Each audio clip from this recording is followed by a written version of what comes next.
सभी सम्मानित शिक्षक साथियों को नमस्कार। मैं विवेकानंद, संस्थापक एवं मध्यस्थ टीचर सेल्फ केयर टीम, आज आपके बीच बहुत ही संवेदनशील बिंदु पर उपस्थित हूँ वार्ता करने हेतु। बहुत सारे शिक्षक साथियों का कहना था कि आप अपने विचार रखें कि क्या होना चाहिए, कैसे होना चाहिए। वह विषय है ऑनलाइन उपस्थिति के संबंध में। सम्मानित साथियों, पूरे प्रदेश में ज्वलंत मुद्दा है। 8 तारीख से यह शुरू होने जा रहा है। शासन का आदेश आ चुका है कि सभी शिक्षक साथी ऑनलाइन उपस्थिति दर्ज कराएंगे, जिसको लेकर कुछ दिनों पहले मैंने यूट्यूब और फेसबुक लाइव के माध्यम से मुद्दे को उठाया था और विभिन्न सम्मानित संघों से अपील करी थी कि आप कुछ कर सकते हैं, बेहतर कर सकते हैं, आप लोग प्रयास करें। और मैं देख रहा हूं कि लगभग सभी संघों द्वारा बेहतरीन प्रयास किए जा रहे हैं। ऑनलाइन उपस्थिति गैर अव्यवहारिक है, पूरी तरीके से अव्यवहारिक है।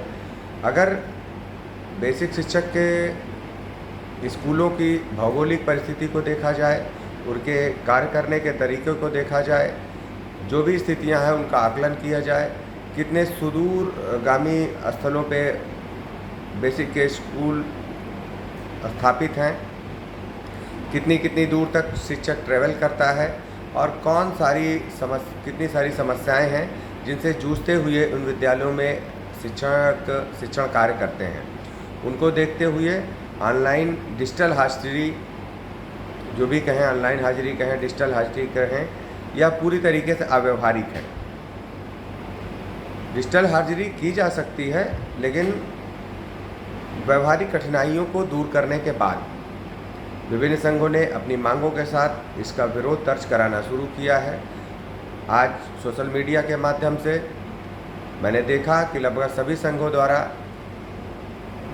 ऑनलाइन हाजिरी को रोकने हेतु, अपनी मांगों के हेतु, शासन प्रशासन से मांग करने हेतु अपनी अपनी रणनीति साझा की है, जो कि सराहनीय है। इसके लिए सभी सम्मानित संघों को बहुत बहुत धन्यवाद कि आपने शिक्षक की समस्याओं को संज्ञान लेते हुए अपने कर्तव्यों का निर्वहन किया, जिसके लिए हम आपको सलाम करते हैं, धन्यवाद देते हैं और अपेक्षा करते हैं, उम्मीद करते हैं कि आपके द्वारा किए जा रहे कार्यों के परिणाम बहुत सार्थक आने वाले हैं। आज उत्तर प्रदेश का यह एक शिक्षकों का एक ऐसा मुद्दा है जिसमें सभी शिक्षक एक मत हैं।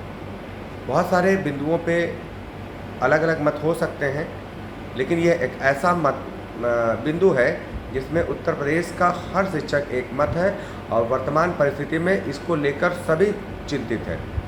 चाहे वो विद्यालय के पास रहने वाला शिक्षक हो, चाहे विद्यालय से दूर से आने जाने वाला शिक्षक हो, सभी को यह चिंता सताती है कि डिजिटल हाजिरी बेसिक की स्कूलों में बिल्कुल अव्यवहारिक है। इसकी इतने सारे दुष्परिणाम आएंगे कि मार्ग दुर्घटनाएं बढ़ जाएंगी, शिक्षकों का डिप्रेशन बढ़ जाएगा, शिक्षकों में एंजाइटी हो जाएगी और उनके विद्यालय में जो व्यवहारिक स्तर पर संचालन चल रहा था वह भी प्रभावित हो जाएगा। मेरे अनुसार तो एमडीएम भी प्रभावित हो जाएगा। जैसे अभी यह वीडियो मैं रात को शूट कर रहा हूँ, रात को अभी 11 बज रहे हैं, मैं शूट कर रहा हूँ और मैं खुद अपने विद्यालय का इंचार्ज प्रधानाध्यापक हूँ।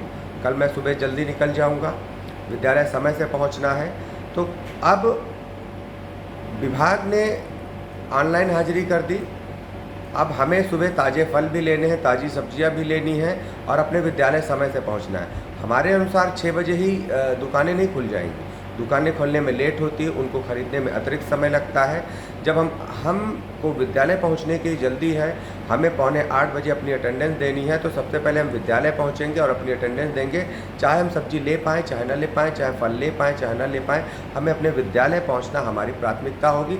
यह मैं सिर्फ अपना उदाहरण दे रहा हूँ, लेकिन यह समस्या सभी के साथ होगी। तो इतना अव्यवहारिक है, इससे बच्चों का एमडीएम भी प्रभावित होगा और बहुत सारी व्यवहारिक कठिनाइयाँ आएंगी, जो बेसिक शिक्षा विभाग में व्यवहारिक रूप से चल रहा था और आगे भी चलते रहना चाहिए। मेरे अनुसार अगर शासन प्रशासन डिजिटल उपस्थिति चाहता है तो कुछ शिक्षकों की कुछ मांगें उसको मानने के बाद ही करेंगे तो डिजिटल उपस्थिति सफल भी हो जाएगी। हम शासन प्रशासन की नीतियों का समर्थन करते हैं, लेकिन उसकी अनुपालन में आ रही कठिनाइयों का समाधान होना चाहिए और उनके अनुपालन के क्रम में शिक्षकों की मांगों का भी निवारण होना चाहिए, तब तो हम स्वागत करने के लिए तैयार हैं। तो इस संबंध में विभिन्न संगठनों द्वारा अपील की गई है, अलग अलग दिन कार्यक्रम रखे गए हैं। उसमें TSCT के संस्थापक के तौर पे, अध्यक्ष के तौर पर अपने सभी सम्मानित साथियों से अपील करता हूं, अपने सम्मानित पदाधिकारियों को आदेशित करता हूं, निवेदन करता हूं कि आपके ज़िले में, आपके प्रदेश में जो भी शिक्षक संघ आगे बढ़कर जो भी आयोजन कर रहा है डिजिटल हाजिरी के विरोध में, आप उसका पूरा समर्थन करिए और उनके साथ खड़े होइए। हमारे सम्मानित संघ हैं, वो जैसा दिशा निर्देश देते हैं उनका पालन करिए और उनका समर्थन करिए। हम तन मन धन से अपने सम्मानित संघों के साथ हैं। डिजिटल हाजिरी के विरुद्ध में जो भी उनकी रणनीति है उनके साथ खड़े। यह तो हुई समर्थन की बात, और हम हर जगह नज़र आएंगे, चाहे हमसे समर्थन मांगा जाए या ना मांगा जाए। मकसद यह नहीं है कि हमसे समर्थन मांगा जाए तब हम समर्थन देंगे। यहाँ शिक्षकों की समस्या का निवारण का मुद्दा है, और किसी भी अच्छे मुद्दे पर कोई हमसे समर्थन मांगेगा तो भी और नहीं मांगेगा तो भी हम देंगे। और हमें लगता है कि शिक्षकों का ये मांग बिल्कुल जायज़ है, चिंता जायज़ है, उनकी सुरक्षा से जुड़ा हुआ मामला है। इसलिए हम बिना किसी शर्त के सभी संघों का समर्थन करते हैं। सभी संघों द्वारा किए जा रहे आयोजनों में पहुंचेंगे, जो भी उनके द्वारा दिशा निर्देश जारी किए जाएंगे उनका अनुपालन करेंगे। अब अगली लाइन में मैं कुछ अपने सम्मानित संघों से निवेदन करना चाहता हूं। आपने पहले भी हमारे निवेदन को माना, उसके लिए बहुत बहुत धन्यवाद। आपका छोटा अनुज हूँ, आपका ही साथी हूँ, आपका ही अंग हूँ। इसको अन्यथा बिल्कुल ना लिया जाए। मैं सभी सम्मानित साथियों के सभी गतिविधियों का समर्थन करते हुए एक छोटा सा निवेदन कर रहा हूँ। छोटा हूँ, छोटा सा ही निवेदन है। मुझे उम्मीद है आप दिल बड़ा करके मेरे इस निवेदन को स्वीकार करेंगे। सभी संघों ने शुरुआत तो करी, लेकिन और साथ ही साथ पहली बार एक अच्छी शुरुआत भी करी है कि लड़ने की तैयारी तो करी अपने अपने स्तर से, लेकिन सभी संघों ने, लगभग सभी संघों से अपील करी कि हमारे कार्यक्रम का समर्थन करिए। पर अभी एक कार्य और करना रह गया है। वह कार्य क्या है कि सभी संघों ने अपने कार्यक्रमों में सभी संघों को आमंत्रित तो कर दिया है, लेकिन यह और बेहतर तब होता जब सभी संघ अपने अपने कार्यक्रमों में सभी संघों को ना बुलाकर आपसी वार्ता करते, क्योंकि शिक्षक हित का मामला है। अगर शिक्षक हित की आवश्यकता है तो हम आपस में बात कर सकते हैं, हमारे वैचारिक मतभेद हो सकते हैं, हमारे दिल में किसी के प्रकार की किसी से व्यक्तिगत कोई द्वेष भाव नहीं है, सब वैचारिक मतभेद अपने स्तर से काम करते हैं। हमें लगता है सभी को एक बार बात करके एक कार्यक्रम आप सभी के द्वारा ऐसा बनाया जाना चाहिए जो किसी एक संघ के द्वारा घोषित करके बाकी संघों द्वारा समर्थन किया जाने से बेहतर होगा सभी संघों का एक सामूहिक कार्यक्रम। अभी क्या है, अलग अलग संघों के अलग अलग कार्यक्रम है जिसमें सभी संघ सभी संघों से समर्थन मांग रहे हैं।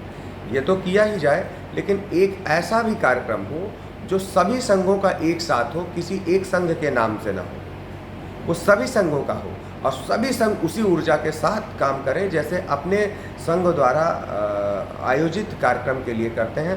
तो निश्चित तौर पे इसके बेहतर परिणाम आएंगे। निश्चित तौर पे जो भी कार्यक्रम है उनको किए जाएं, हम उनमें साथ हैं, लेकिन निवेदन किया है कि एक कार्यक्रम ऐसा लगाइए जिसमें सभी संघ सम्मिलित हो एक ही दिन में। अभी अलग अलग दिन सबके कार्यक्रम हैं, अब एक कार्यक्रम ऐसा होना चाहिए जिसमें सभी का आह्वान हो, एक दिन एक साथ एक कार्यक्रम, तो निश्चित तौर पे उसके परिणाम बहुत अच्छे आएंगे।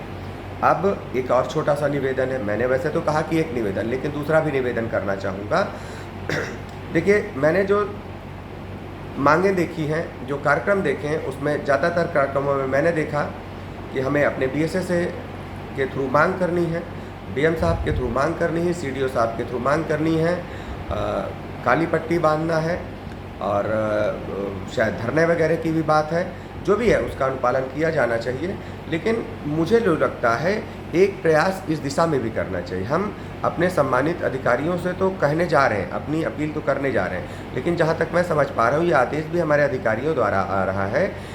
एक कार्यक्रम ऐसा होना चाहिए जिसमें हम अपनी समस्या को, डिजिटल हाजिरी से हम क्यों परेशान हैं, ऐसा नहीं कि हम स्कूल नहीं जाना चाहते, ये बिल्कुल ऐसी गलत बात है कि शिक्षक स्कूल नहीं जाना चाहता। उसमें कुछ व्यवहारिक कठिनाइयाँ हैं, उसको मुझे लगता है जनप्रतिनिधियों के माध्यम से भी अपने जनप्रतिनिधियों के माध्यम से बताया जाए, क्योंकि वो हमारे गांव तक आते हैं, हमारे बीच के ही हैं और हर 5 साल पे वो हमारे बीच आते हैं। अगर हम जनप्रतिनिधियों के बीच एक साथ एक दिन सभी उत्तर प्रदेश के सभी सम्मानित विधायकों के साथ, माननीय विधायकों के घर जाते हैं हम और उनसे अपनी भौगोलिक परिस्थितियों का आकलन उनके सामने रखते हैं, और क्योंकि वो परिचित भी हैं, वो गांव का दौरा करते हैं, उन्हें पता है किस गांव में रोड है, किस गांव तक ट्रांसपोर्ट पहुंच सकता है, कौन से गांव नदी पार करके जाना है। जब उनसे मिलेंगे और हम इसकी विसंगतियों और इसकी व्यवहारिक कठिनाइयों के बारे में उनसे कहेंगे और उनसे निवेदन करेंगे कि आप माननीय मुख्यमंत्री जी से हमारी बात रखें और हमारी बात ही न रखें, जो सच है, जो व्यवहारिक कठिनाइयाँ आपने भी महसूस करी हैं, उनको कहिए कि उन व्यवहारिक कठिनाइयों को दूर किया जाए, और जब तक दूर ना किया जाए तब तक डिजिटल हाजिरी की शुरुआत ना की जाए। आप अगर सोचिए कि जनरली सभी जनप्रतिनिधि रविवार को अपने आवास पे मिल जाते हैं। आज तो रविवार का दिन बीत गया, इस हफ्ते विभिन्न संघों के प्रोग्राम रखे हैं। अगर अगले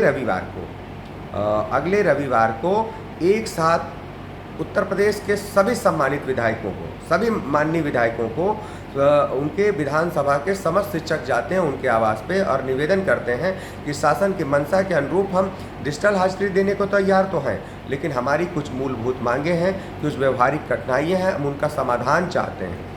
आप हमारे जनप्रतिनिधि हैं, आप हमसे जुड़े हुए हैं, आप हमारे पास आते हैं हर 5 साल पे। अब हमें कोई समस्या आई, हमारी बात शासन तक पहुंचाने के लिए ही आप माध्यम हैं, तो उनसे अगर हम कहेंगे और उत्तर प्रदेश के समस्त विधायक अगर जाके माननीय मुख्यमंत्री जी से हमारी व्यवहारिक कठिनाइयों को बताएंगे और अगर उनके संज्ञान में हमारी व्यवहारिक कठिनाई आएंगी, तो मुझे ऐसा लगता है कि माननीय मुख्यमंत्री जी इस चीज़ को संज्ञान में लेंगे, हमारे माननीय बेसिक शिक्षा मंत्री जी इस चीज़ को संज्ञान में लेंगे और निश्चित तौर पर हमारी समस्याओं के समाधान तक डिजिटल हाजिरी से हमको छूट देंगे। हमारी मूलभूत मांगे क्या है इस डिजिटल हाजिरी के समर्थन में इसलिए कह रहा हूँ कि अगर वो मांगे पूरी कर ली जाए तो हम निश्चित तौर पर डिजिटल हाजिरी देने के लिए शायद ही कोई शिक्षक, हमें अन्य विभागों की तरह ईएल दे दी जाए, हमें अन्य विभागों की तरह हाफ सीएल लेने की सुविधा दे दी जाए, हमें ज़्यादा से ज़्यादा, जैसे कि 2 बेसिक शिक्षा मंत्रियों ने हमारे कहा था कि हम अपने शासनकाल में ही सभी शिक्षकों को उनकी ग्राम सभा तक पहुंचाने का प्रयास करेंगे। हम कहते हैं ऐसा संभव नहीं हो पा रहा है, तो कम से कम सभी को उनके ब्लॉकों तक पहुंचाने का प्रयास करें, बैच वाइज ट्रांसफ़र कराकर लोगों को उनको होम डिस्ट्रिक्ट पहुंचाएं। लोग 4-4, 500 दूर आकांक्षी जनपदों में, सामान्य जनपदों में 8-8, 9-9 सालों से अपने घरों से दूर बैठे हैं, उनका परिवार से बिल्कुल नाता कट जाएगा, क्योंकि 14 सीएल तो उनके रास्ते में आने वाली समस्याओं से में ही समाप्त हो जाएंगी। तो ये सारी कुछ मांगे हैं जो अगर हमारी मांगे मान ली जाती हैं, जैसा कि मैंने अपने सोशल मीडिया वॉल से लिखा भी है और बोला भी है, वो मांगे सबके सामने हैं। उसमें सबसे बड़ी मांग जो है वो यही है कि हमें अन्य कर्मचारियों की तरह ईएल दे दी जाए, हमें अन्य कर्मचारियों की तरह हाफ सीएल की सुविधा दे दी जाए, हमें अन्य कर्मचारियों की तरह जो बेसिक सुविधाएं हैं उनको दे दिया जाए। हमारी भौगोलिक परिस्थितियों को देखते हुए अटेंडेंस में एक निर्धारित समय तक की छूट दी जाए और मिनिमम महीने में दिन निर्धारित हो, उससे उतने दिनों तक अगर देर भी होती है तो उससे हमारी भौगोलिक परिस्थितियों को ध्यान में रखते हुए उसको क्षम में रखा जाए। उससे ज़्यादा अगर बार देर होती है तब नोटिस जारी करके शिक्षक से उसका कारण जानने का प्रयास किया जाए। जैसे कि अगर बारिश का मौसम है, कहीं नदी की बाढ़ आई है और बाढ़ से वो गुजर के जाता है और लगातार 4 दिन लेट हो जाता है, तो उसका वेतन काटने के बजाय, उसको अनुपस्थित मानने के बजाय उसको नोटिस दीजिए, उससे पूछिए कि क्यों 4 दिन से लेट आ रहा है, क्या कारण है वो लगातार 4 दिन से लेट आ रहा है। तो निश्चित तौर पर वो जो कारण बताएगा वो आप उससे सहमत होंगे। अगर उसके बावजूद भी अगर उसके कारण से आप सहमत हैं तो आप स्वतंत्र हैं। तो मैं एक बार पुनः सभी सम्मानित शिक्षक संघों से निवेदन करूंगा कि एक दिन का एक ऐसा प्रोग्राम रखें जो सभी संघों की तरफ से एक साथ हो। साथ ही साथ अगले रविवार को जनप्रतिनिधियों के माध्यम से भी अपनी अपील करने का प्रयास करें, तो शासन स्तर पे निश्चित तौर पे पहुँचे, क्योंकि जनप्रतिनिधि होते ही हैं कि जनता की समस्याओं को शासन स्तर तक पहुँचाना।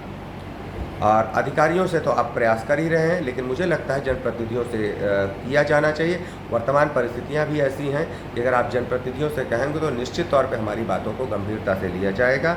और पुनः एक बार आप सभी सम्मानित संघों को धन्यवाद कि आपने शिक्षक की इतनी महत्वपूर्ण और संवेदनशील बिंदु पे एकजुट हुए हैं, और जो भी कार्यक्रम आपने रखे हैं उसका हम समर्थन करते हैं, तहे दिल से स्वागत करते हैं, धन्यवाद देते हैं। पुनः निवेदन करते हैं कि आप हमारी मांगों पर पुनः विचार करते हुए एक बार एक साथ एक दिन का ऐसा प्रोग्राम रखेंगे जो सभी संघों का एक होगा। कोई एक हमारे सम्मानित साथी आगे आके सभी को एक सूत्र में बांधें और एक दिन का कार्यक्रम करें, और अगले रविवार को सभी सम्मानियों के द्वारा भी अपनी मांग रखी जाए। वो हमारे क्षेत्र के होते हैं, हम में से ज़्यादातर लोगों को पहचानते होते हैं। हमारी कितने सम्मानित हमारे माननीय होंगे जिनके परिवार के लोग शिक्षक होंगे, जिनके घर के लोग शिक्षक होंगे, उनको पता होगा कि उनके व्यवहारिक कठिनाइयाँ क्या हैं। तो अगर हम अपनी व्यवहारिक कठिनाइयाँ उनके साथ सामने रखेंगे तो निश्चित तौर पे वो हमारी बात शासन प्रशासन तक पहुँचाएंगे और हमारी बातें सुनी जाएंगी और हमें हमारी समस्याओं से निजात मिलेगा। अपनी वाणी को यहीं विराम देता हूँ। एक बार पुनः आप सभी को धन्यवाद।